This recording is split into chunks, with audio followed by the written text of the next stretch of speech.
केज विधानसभा मतदारसंघातून आपण महाविकास आघाडीच्या वतीने निवडणूक लढवत आहात.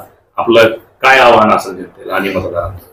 नमस्कार, मी पृथ्वीराज शिवाजीराव साठे, केज विधानसभा मतदारसंघातून राष्ट्रवादी काँग्रेस शरदचंद्रजी पवार साहेब व महाविकास आघाडीचा उमेदवार या नात्यानं सर्व जनतेना या ठिकाणी नम्र विनंती करतो की मी माझ्या समाजकारणात आणि राजकारणात गेल्या 25-30 वर्षामध्ये काम करत असताना या मतदारसंघाचा नगरसेवक, नगराध्यक्ष ते आमदार म्हणून या मतदारसंघाची प्रामाणिकपणे सेवा करण्याचं काम या कालावधीमध्ये केलेलं आहे. आपल्या सर्वांना नम्र विनंती आहे की येणाऱ्या 20 तारखेला माझं मशीनवर 3 क्रमांकाचं चिन्ह आहे, तुतारी वाजवणारा माणूस या चिन्हासमोरचं बटन दाबून मला या मतदारसंघाची सेवा करण्याची संधी द्या, मला मतदान रूपी आशीर्वाद द्या, ही नम्र विनंती.